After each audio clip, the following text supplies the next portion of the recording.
Yeah, my name is Farida, and Munir is my surname, Farida Munir. I was used to be called Farida Akhtar before marriage. When I got married, I changed my name, Farida Munir. That is our surname. And I was born in Lahore, Pakistan. Lahore is the capital of Punjab. And in a few words, can you tell about your early days in Pakistan, what your life was like and what you did?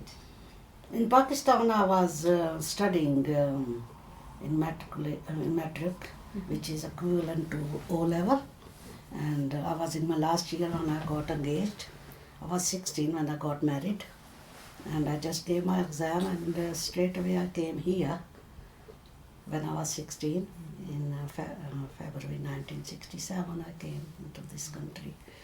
So yeah, to me it seems I've just spent my childhood in Pakistan because I was so young and I was not involved in any housework or anything, I have an extended family. We are 6 girls and 2 brothers. One of my sister was older than me. She is the eldest, and she was 21-year-old. She's 5 years older than me.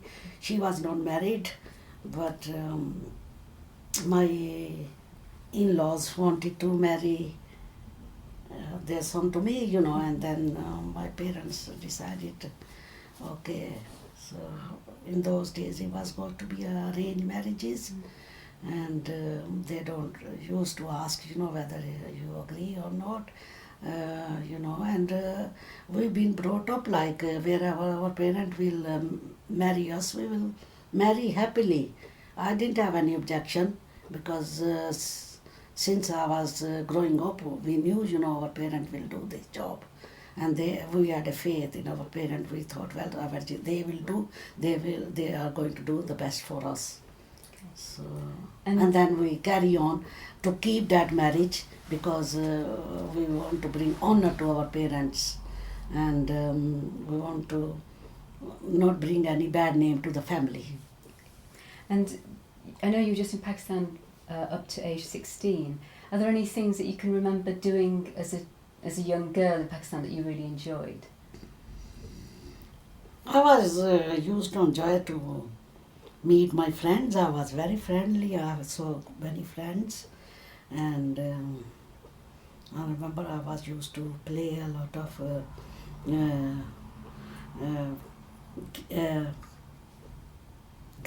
not games, like sports. It's like a sports.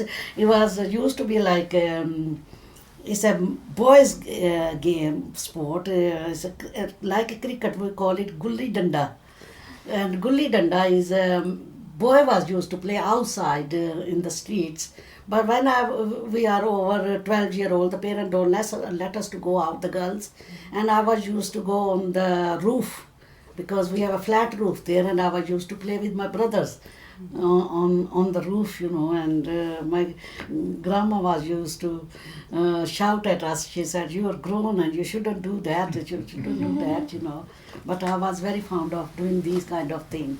And I remember one of my auntie lived in villages because we were used to live in city, and there wasn't any more trees because he said roads and streets, busy roads and streets and everything. But they had a garden, big trees, mango trees and all the fruit trees. And I was very fond of climbing the trees which the boys were used to do. And then the gardener was used to run after us because we were used to unripe mango, and from home they didn't know where we have gone, and because we wanted to eat, they are very sour, and we were used to take salt and chili powder with us, and then we used to eat outside. That was our famous thing, so I remember that. Lovely. Oh, I'm imagining climbing the tree now. So you said you came here when you were just 16. Can you describe your journey coming here? Yeah, My marriage is different marriage than another marriages because my husband came as a student here, and then he came after his graduation in Pakistan. He came here to do textile in Blackburn, and then after he did his study here, didn't go back, and he didn't have a visa to go back and come back, and he didn't want to go back to marry me, and then he doesn't want to come back. He wanted to stay here, so we married on the phone. That's a strange. I never saw him in my life, and he never saw me in his life. And it's because his parent arranged, and he wrote a letter and he said, "My brother, I give my authority to my big older brother to sign for my marriage certificate from me because I'm agreed to marry Frida."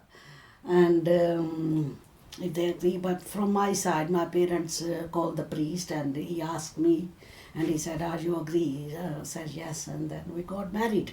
And then when I got married, I saw his photograph, and then I sent some photograph to him. And so when I came here, I was fearful. I was anxious as well to come and see London, because I thought, oh well, this is a this is a Europe. I'm going to see London because I've heard quite a lot about it, and I was anxious. Then I was fearful as well. If I don't like him, but if he doesn't like me, what will happen?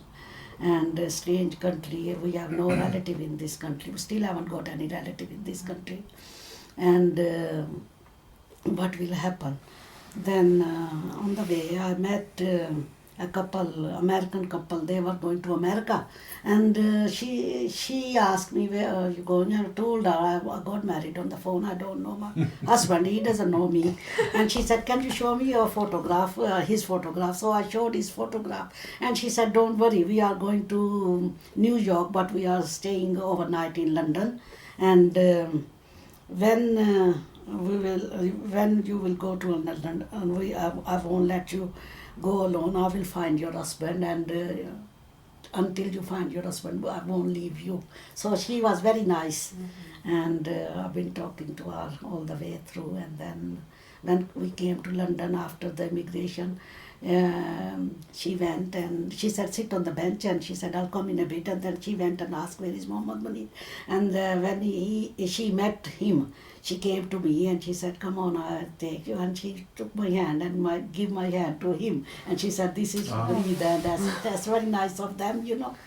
So then I met him. Then I saw him first time in my life. He saw me that time. And then he was used to live in Haslingden here. And we came from London to here. And we reached here it was February, and when we got off Heathrow airport, it was very dark and cloudy, and because I left all sunny in Pakistan, it seems different. But when I came to Haslingden, there used to be a very old house. There was no bathroom in it, and there was a toilet outside altogether. Streets toilet were another street. They were all together, and they have a padlock on each toilet, so each house. And when I asked my brother-in-law came as a student here, he was here then, and I asked him, I said, "Where's the toilet? I want to go." And he didn't answer me, but he went to him, and he said, "You have, I'll get a torch, we have to go outside." And I was really worried. And I said, I heard in Pakistan, in villages, people go outside for the loo, but in Lahore, we never thought of going outside for a toilet. And he took me, and he took a light in his hand and a torch, and he opened the door. It was a triple toilet, and I was surprised to see that, and I was shocked. I was shocked to see that, and not good experience.